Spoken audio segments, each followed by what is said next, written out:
আসসালামু আলাইকুম, আশা করি সবাই ভালো আছেন। চলে গিয়েছিলাম মেলাতে। আর এই মেলাটা হয় রোজার ঈদের আগে, কিন্তু এই মেলাটা হয়েছে রোজার ঈদের পরে।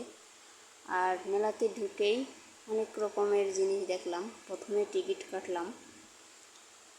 আর এই হরেক রকমের জিনিস দাম প্রচুর, 10-20 টাকার জিনিস 100 টাকা। এই জন্য কেনার বেশি আগ্রহ ছিল না। চলে গেলাম আবার দোলনায়। আর এই দোলনাটা দেখতে খুবই মজা লাগে আর উঠতেও মজা লাগে, কিন্তু আমাকে উঠতে দেয়নি। আর এদিকে দেখলাম কসমেটিক।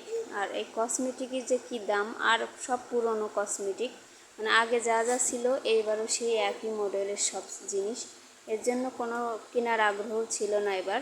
শুধু দেখেই চলে আসছি আর শুধু খাওয়া দাওয়া করছি বাইরের থেকে। এই আর কত সুন্দর গাছপালা, গাছগাছালি, আর হচ্ছে এখানে প্লেট। আর আমার ওই ছোটো কাপগুলো পছন্দ হয়েছিল, কিন্তু দাম বেশি চাই। আর আমি একটু করে কিন্তু সব জিনিসই ভিডিও করে নিয়েছিলাম। আর ভিডিও করার পর আমরা কিন্তু বাইরে খাবার খেয়েছি, তারপরে আসছি। রাত তখন 8-9টা বেজে গিয়েছিল। সে আবার রান্না করছিলাম। আর এখানে বাচ্চারা দোলনায় উঠতেছিল আর এই গাড়িতে উঠেছে। আর আমরা সেইগুলো ভিডিও করতেছিলাম।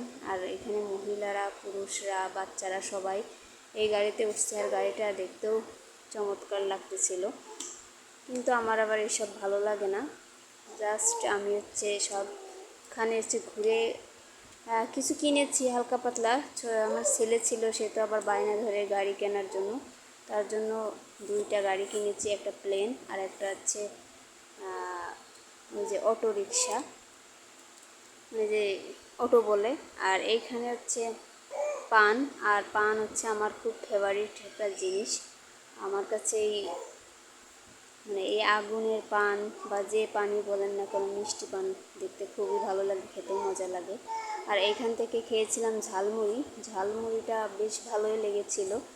আর এইখানে অনেক রকমের খাবারের আইটেম দেখছিলাম, কিন্তু আমার হাজবেন্ড বাইরের জিনিস, এইসব জিনিস একটু কমই খাওয়াই, কারণ সে এসব পছন্দ করে না, যে এইসব ভালো না এইসব বলে। তো আমিও তো খাওয়ার আগ্রহ করিনি। আর এখন সন্ধ্যা হয়ে গিয়েছিল। আর আমি সব জিনিস দেখতেছিলাম, লাইটিং করছিল, ভালোই লাগতেছিল। রাতে আরও বেশি ভালো লাগে।